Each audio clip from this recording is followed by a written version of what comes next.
نماز پڑھنے پر کیا فائدہ ہے اور نماز نہیں پڑھنے پر کیا نقصان ہے؟ السلام علیکم ورحمۃ اللہ وبرکاتہ۔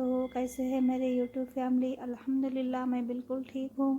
آج میں لے کر آئی ہوں ایک نیو ولاگ اور ڈیلی روٹین ولاگس اور ڈیلی لائف ٹاپکس اور وہ باتیں جو آپ کے دین کو بہتر بنا سکیں۔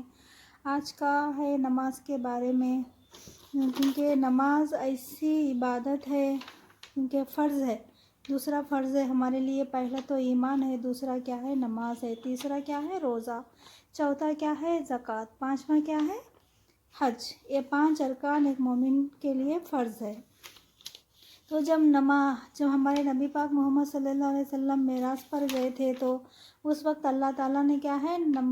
نماز کا تحفہ دیے کہ دنیا میں بھیجے تھے ہمارے نبی پاک صلی اللہ علیہ وسلم کو۔ تو اس وقت کیا ہے؟ نماز کا تحفہ لے کر صحابہ رضی اللہ تعالیٰ عنہ کے پاس ہمارے نبی آ گئے تو ہمارے صحابہ نے اتنا خوش ہوئے تھے کہ خوشی کے مارے جھوم اٹھے تھے، کیونکہ ہمارے کو ڈائریکٹ اللہ سے لینے کا، اللہ سے بات کرنے کا ذریعہ مل گیا بول کے۔ تو سوچو، کیونکہ نماز ایسی عبادت ہے، ہم اللہ سے جو کچھ بھی ہم کو ہونا ہے، جو بھی پریشانی ہے، جو بھی چیز ہم مانگنا چاہتے ہیں نا، ڈائریکٹلی ہم 2 رکعت نماز پڑھ کر اللہ سے مانگنے والے بنیں گے انشاءاللہ۔ تو نماز ایسی بڑی دولت ہے ایک مومن کے لیے، کیونکہ کوئی بھی کچھ نہیں کر سکتا سوائے اللہ سے، کیونکہ جب اللہ تعالیٰ نے ہم کو دینا چاہا اور کیونکہ جو کچھ بھی ہم سے لینا چاہا تو صرف کون کر سکتے؟ صرف اللہ ہی کر سکتے۔ تو ہم اللہ سے خوب نماز پڑھ کر رو کر دعا کریں گے تو اللہ تعالیٰ ہمارے تو جو بھی تکلیفیں ہیں، پریشانیاں ہیں، تو جو بھی ہم کو چاہیے تو صرف اللہ ہی دیتے تھے، کیونکہ صحابہ نے ساری جو بھی ان کے اندر، ان کے گھر میں کوئی تنگی آتی تھی، یہاں تک کہ روزی روٹی بھی کیا کرتے تھے؟ اللہ تعالیٰ سے ہی مانگ کر لے لیتے ہیں، جیسا کہ رابعہ بصری رضی اللہ تعالیٰ عنہ ہے نا، انہوں نے بھی کیا اللہ سے ہی مانگ کر پیاس کو لیے تھے۔ تو کیا ہے؟ بہت سارے ایسے واقعے ہیں، تو کیا ہم ہر حال میں کیا کرنا؟ ہم اللہ سے لینے والے بننا۔ اور ایک حدیث میں آتا ہے کہ جو شخص نماز کا اہتمام کرتا ہے تو اللہ تعالیٰ اسے 5 انعامیں دیتے ہیں۔ ایک کیا ہے؟ یہ کہ اس کے اوپر سے رزق کی تنگی ہٹا دی جاتی ہے۔ دوسرا یہ ہے کہ اس کے عذاب قبر سے ہٹا دیا جاتا ہے۔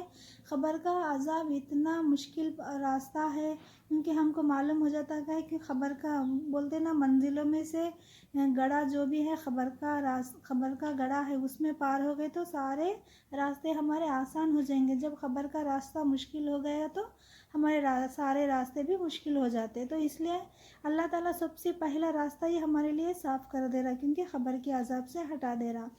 تیسرا یہ ہے کہ قیامت کے دن نامے عمل دائیں ہاتھ میں دیے جائیں گے۔ تو کیا ہے؟ جیسا کہ ہمارے سیدھے ہاتھ میں ہمارے عمل دیے جائیں گے تو اس کا مطلب ہم پاس ہو گئے، ہمارے کو سرٹیفکیٹ مل گیا جنت میں جانے کا۔ تو ہم ہر ایک انسان کو دکھاتے ہوئے پھریں گے کہ ہم پاس ہو گئے، ہم کامیاب ہو گئے، ہم جنت میں جانے کا ہمارے کو سرٹیفکیٹ مل گیا بول کے۔ تو کس وجہ سے ہم دنیا میں رہ کے خشوع کے ساتھ نماز پڑھتے ہیں تو اللہ تعالیٰ ہم کو یہ انعام دیتے ہیں۔ اس کے بعد کیا ہے؟ چوتھا، فلسی رات کا راستہ بجلی کی طرح سے پار کرا دیں گے۔ تو فلسی رات کا راستہ اتنا لمبا، اتنا چوڑا ہے کہ 1500 سال تب جا کے ختم ہو جاتا۔ تو اتنا لمبا راستہ ہے کہ اس کے دوران ایسا راستہ ہے کہ بال سے بھی باریک اور تلوار سے بھی تیز ہے کتے راستہ ہے۔ تو اللہ تعالیٰ نے ہم دنیا میں رہ کے خشوع کے ساتھ نماز پڑھیں گے تو اللہ تعالیٰ اس راستے کو بھی پار کریں گے۔ اس کے بعد کیا ہے؟ اللہ تعالیٰ بغیر حساب کتاب میں جنت میں داخل فرمائیں گے۔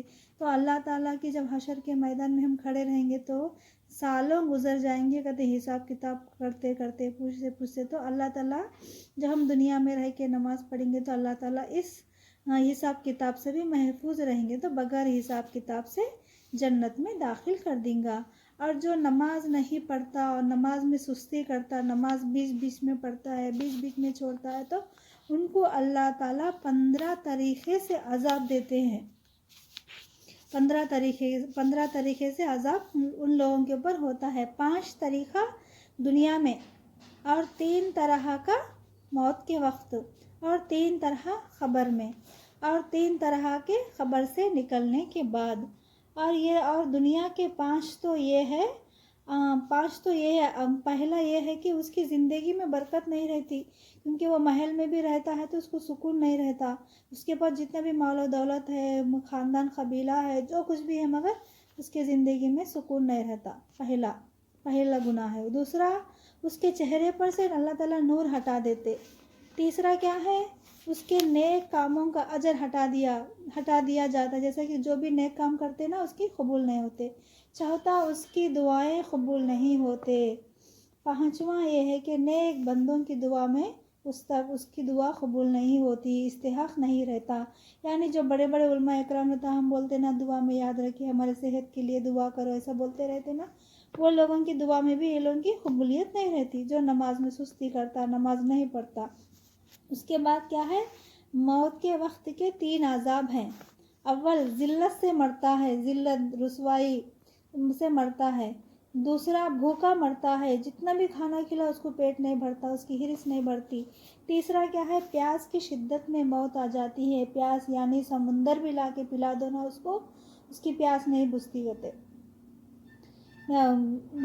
خبر کے 3 عذاب، خبر کے اندر جانے کے بعد 3 عذاب ہے۔ اول، اس پر خبر اتنی تنگ ہو جاتی ہے، پسلیاں ایک دوسرے میں گھس جاتی ہے۔ دوسری کیا ہے، خبر میں آگ جلا دی جاتی ہے۔ سوچو ہم چولہے کے پاس جا کے تھوڑا سا اپنے کو بھاپ لگ گیا ہے، تھوڑا چھڑکا لگ گیا تو کتنی تکلیف ہوتی نا۔ سوچو اللہ تعالیٰ خبر میں ہی آگ لگا دیتا، اس وقت ہم کو بچانے والا کوئی بھی نہیں رہتا، بس اللہ کے سوا۔ تیسری خبر میں ایک سانپ اس پر مسلط کیا جاتا ہے، اس کی آنکھیں آگ کی ہوتی ہے اور ناخن لوہے کے، اتنے لمبے کہ ایک دن پورا چل کر ان کے ختم تک پہنچ جائیں۔ ایک انسان ایک دن پورا چلے تو کتنا دور چل سکتا نا، اتنے لمبے اس کے ناخن ہوتے۔ اس کی آواز بجلی کی کڑک کی طرح ہوتی ہے۔ سوچو تھوڑا ہم زور کی آواز میں کوئی پکارے کرے تو ہم کیسے جس طرح ڈر جاتے ہیں، تو وہ تو خبر تو ایک ایسا گھر ہے نا، تنہا اکیلے رہنے والا گھر ہے نا وہ، کیونکہ اصلی گھر تو ہمارا وہی ہے، تو اس وقت ہمارے ساتھ دینے والا کوئی نہیں رہے گا، بس ہماری نماز ہی، ہماری عبادت ہی ہمارے ساتھ رہنے والا ہے۔ تو اس وقت وہ آواز بجلی کی طرح کڑک کی طرح ہو جاتی ہے، تو ہمارا حال کیا ہوگا؟ وہ کہتا ہے کہ مجھے میرے رب نے تجھ پر مسلط کیا ہے کہ تجھے صبح کی نماز ضائع کرنے کی وجہ سے آفتاب تک مارا جاؤں، یعنی ظہر تک مارا جاؤں، اور ظہر کی نماز ضائع کرنے کی وجہ سے عصر تک مارا جاؤں، اور عصر کی نماز ضائع کرنے کی وجہ سے غروب تک مارا جاؤں، اور مغرب کی نماز ضائع کرنے کی وجہ سے عشاء تک مارا جاؤں۔ سوچو ایک نماز کے بیچ میں اور دوسری نماز کے بیچ میں کتنا 2-4 گھنٹوں، جیسا ظہر سے لے کے عصر تک 3-4 گھنٹوں کا وقت رہتا، اور فجر کی اور نماز کے درمیان میں بھی 7-8 گھنٹوں کا وقت رہتا۔ سوچو اس وقت ہمارا کیا حال ہوگا۔ ہم انشاءاللہ دنیا میں رہ کر نماز پڑھیں گے تو اللہ تعالیٰ ہم کو اس عذاب سے محفوظ رکھیں گا نا۔ انشاءاللہ نماز پڑھنے کی فکر اور کوشش کریں گے۔ اور کیا ہے، عشاء کی نماز کی وجہ سے صبح تک مارا جاؤں، جب وہ ایک دفعہ اس کو مارتا ہے تو اس کی وجہ سے وہ مردہ 70 ہاتھ زمین میں دھس جاتا ہے، یعنی اندر چلا جاتا ہے۔ اسی طرح قیامت تک اس کو عذاب ہوتا رہے گا۔ اور اس کے بعد کیا ہے، خبر سے نکلنے کے بعد کے 3 عذاب ہے۔ ایک، حساب سختی سے کیا جائے گا۔ دوسرا، حق تعالی شان اس پر غصہ ہوگا۔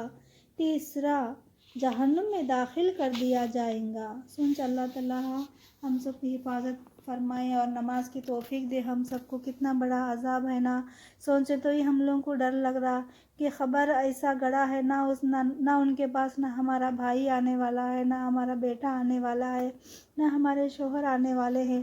اس وقت کیا ہے، صرف ہماری نماز، ہماری عبادت ہی ہم کو ساتھ دیتی ہے۔ انشاءاللہ ہم کیا ہے، نماز کی فکر کرنے کی کوشش کریں گے۔ آج کا میرا آفٹرنون کا ولاگ ہے، آپ لوگوں کو اچھا لگا تو لائک، شیئر، سبسکرائب